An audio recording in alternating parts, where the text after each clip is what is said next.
Hello student, welcome to our YouTube channel Boring Math. So in this video we will solve a problem of vector calculus. So ये question में interesting है कि ये जो reason है उसको समझना इंटरेस्टिंग है. So यहाँ पे मैक्सिमम ऑफ एक्स क्यू कमा वाई क्यू इसका मैक्सिमम लेना है और उसके बाद उसका इंटीग्रेशन करना है. ओके.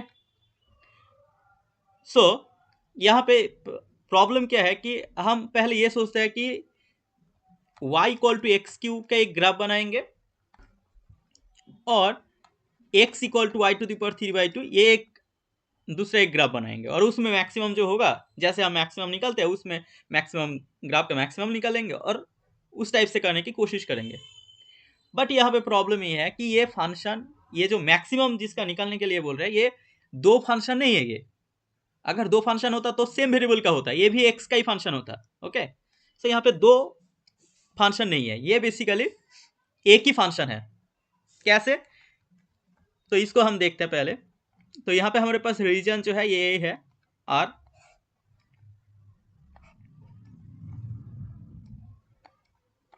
जीरो वन और ये 1,1. सो यहाँ पे दो केस बन सकता है कि एक्स क्यू जो है वो ग्रेटर देन हो y टू द पावर 3/2 से और दूसरा केस हो सकता है कि एक्स क्यू लेस देन हो y टू द पावर 3/2 से. राइट. सो इसका मतलब क्या है कि X square is greater than y और इसका मतलब है कि X square is less than y. So basically यहाँ पे जो y equal to x square का ग्राफ है, मतलब ये वाला graph y equal to x square. So यहाँ पे क्या हो रहा है कि ये जो ऊपर वाला रीजन है जहाँ पे y is greater than x square, so मैं इसको R1 नाम देता हूँ, मतलब ये वाला. और ये वाला जो नीचे का जो रीजन है जहाँ पे X square is greater than y, इसको मैं R2 नाम देता हूँ. मतलब मेरा जो R रीजन है वो दो पार्ट में स्प्लिट हो गया, R1 प्लस R2. ओके. अब हम इसका जो लिमिट है उसको निकालेंगे तो हो जाएगा. सो R1 रीजन में ये R1 रीजन है और ये R2. सो R1 रीजन में मैक्सिमम कौन सा है? y है. मतलब y तो नहीं है, मतलब y टू द पावर 3/2 ये मैक्सिमम है. So cos of y to the power 3/2 लिखेंगे यहाँ पे R1 रीजन में dx dy. इसी तरह से जो R2 रीजन है यहाँ पे X square greater than y है जो कि basically X Q is greater than y to the power 3/2, मतलब मैक्सिमम जो है वो एक्स क्यू है. सो R2 रीजन में मैक्सिमम क्या है? एक्स क्यू है. ओके. अब इसका लिमिट देख लेते हैं. लिमिट क्या आएगा? यहाँ पे y टू द पावर 3/2 है, मतलब यहाँ पे इसको इंटीग्रेशन करने के लिए मुझे यहाँ पे y का कुछ टर्म चाहिए, नहीं तो इंटीग्रेशन नहीं कर पाऊंगा ना मैं इसका. इसलिए यहाँ पे पहले हम x का लिमिट लेंगे. तो x का लिमिट क्या होगा? R1 रीजन में, मतलब इस रीजन में x का लिमिट क्या होगा?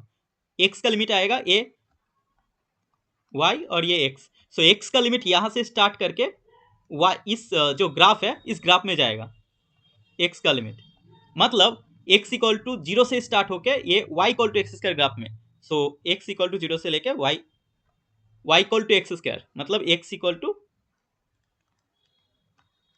Root y cos of y to the power 3/2 dx dy. और y का लिमिट क्या है? y का लिमिट 0 से लेके 1.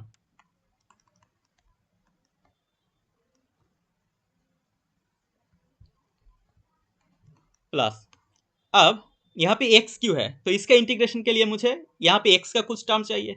इसका मतलब है इसका एक्स के टर्म लेने के लिए मुझे वाई का लिमिट लेना पड़ेगा पहले. सो वाई का लिमिट R2 रीजन में वाई का लिमिट पहले क्या होगा? वाई इक्वल टू 0 से स्टार्ट होके यहाँ पे ऐसे इस ग्राफ में जाएगा. सो वाई इक्वल टू 0 से एक्स स्क्वायर और x equal to 0 to 1 cos of x q d y d x. So अब आप इजीली कर सकते हो. राइट. अब कोई प्रॉब्लम नहीं है, अब इजीली इसका इंटीग्रेशन कर सकते हैं और उसको सॉल्व कर सकते हैं. सो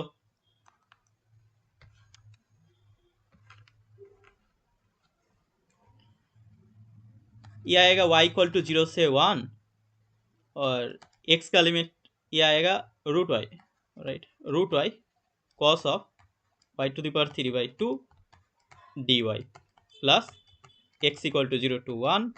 जब मैं y का इंटीग्रेशन करूंगा तो मेरे पास आएगा y का इंटीग्रेशन करके लिमिट ले रहा हूँ, ठीक है, direct, so x square cos of x cube dx। अब यहाँ पे कुछ सब्सटीट्यूशन करना पड़ेगा। हम मान लेते हैं कि y टू द पावर 3/2 जो है वो t है, मतलब 3/2 y to the power half dy, ये मेरे पास आएगा dt। ओके, इसका इंटीग्रेशन करने के लिए, और इसको भी कर लेते हैं, इसको इंटीग्रेशन करने के लिए क्या पुट करेंगे, हम सब्सटीट्यूट करेंगे, क्या, x की इक्वल टू जेड पुट कर लेते हैं। सो यहाँ पे आएगा 3x² dx equal to dz। So ये जो i है इसको i नाम देते हैं, ठीक है, मतलब ये डबल इंटीग्रेशन ओवर r, ठीक है, इसको ऐसे लिखते हैं,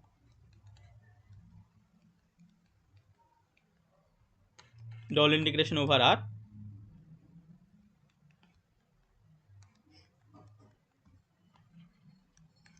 cos of maximum of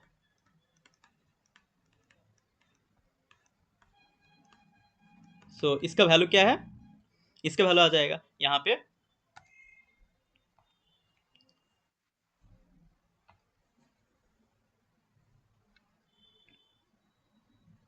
so इसका वैल्यू आ जाएगा y,